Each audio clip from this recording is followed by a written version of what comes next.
Hi, I'm James O'Neill. My father was W.T. O'Neill. He has about 4 pages in Stephen Ambrose's book D-Day. And my dad landed here about an hour and a half after H hour, which was about 9 o'clock. And he had an LCT, which in the image, if you could see, he carried in a bulldozer skiff for the engineering. That's why we have the engineering emblem. There you go. Yeah, that's it. So he brought in the bulldozer and the 5 Jeeps, and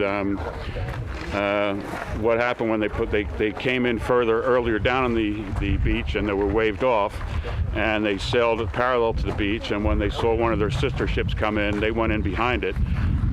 They hit one of the entrapments with the mine on it and blew a hole inside of their LCT, but they were able to get in, and when they put the ramp down, the bulldozer raised his blade up to deflect all the small arms fire coming in. They had tied the Jeeps onto the back of the engineering skiff, and so when the bulldozer pulled off, all the Jeeps got pulled off.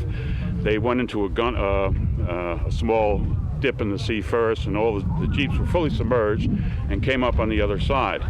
My dad's LCT remained on the beach for about 3 hours after that. As you can see, there's an aid station next to that. And they spent the 3 hours bringing wounded onto their LCT and fully loaded the LCT, the living quarters on the deck and everything. They went out and unloaded the wounded and lay at rest for the rest of the day, and that was his D-Day experience. But he's in Stephen Ambrose's book. He spoke about the destroyers coming in behind and firing on this pillbox. We were here for the 50th anniversary, my dad, my 2 older brothers, and we met the tanker who took out the pillbox on the other side of the escarpment. And that's my story of D-Day. So what brought you decided to come back again? Yeah, well, I was here the 50th, so why not make the 75th? Nice. My dad passed away 3 months ago in Williamsburg, Virginia. And I'd already planned this a year past, and I was going to make this, and I have a deep commitment to remembering history, remembering my father and all the other troops who died here and who are still living. Wow. So, I appreciate you sharing that story. My pleasure. So you obviously grew up with that. Was this a story you grew up? Did your father talk about it a lot? Not his own personal experiences, but we grew up watching Victory at Sea. Right. But it used to make my mother seasick when she'd hear the music and see the waves, so she never watched it. But we always were historians.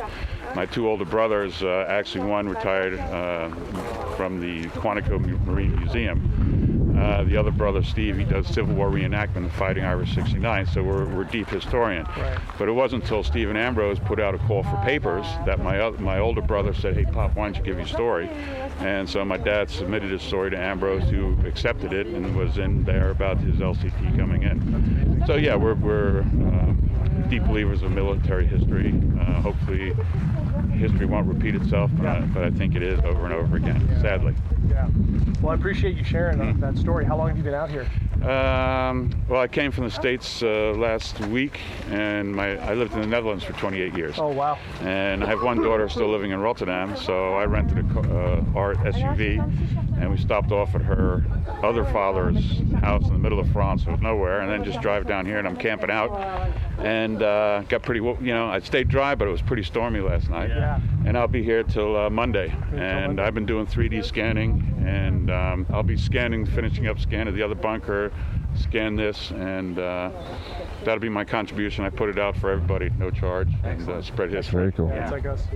Excellent. Absolutely. What was your name again? James O'Neill. James O'Neill. Yeah. James, thank you and your family for your service. Thank you. Yeah, Gentlemen, thank you very much. Thank you for Thanks recording for sharing it with us. I actually have a friend now. I've been living in Williamsburg for the last 4 years, and I got a buddy who in the drone club, Steve Thomas, whose father's 101st Airborne, and he's in one of the Band of Brother tours right now, and I think it's his 5th Band of Brothers tour, and he's a real sweetie, real hero.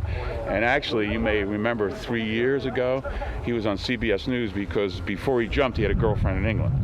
And then one night he couldn't go back, and he never heard from her again. She immigrated to Australia, and her husband died, and some years later, her son, who had always heard the story, the boyfriend, looked up on Facebook Steve Thomas. So Air New Zealand flew Steve and his dad, Steve goes over with his dad, over to Australia, and it was all national news, CBS and all this. And, how great. And so they had this reunion kind of thing, and but yeah, it's Trooper Thomas, a good guy, and but anyway, I'll send you some stuff, and I hope a bunch of stuff. Yeah. Thank you. My pleasure, folks.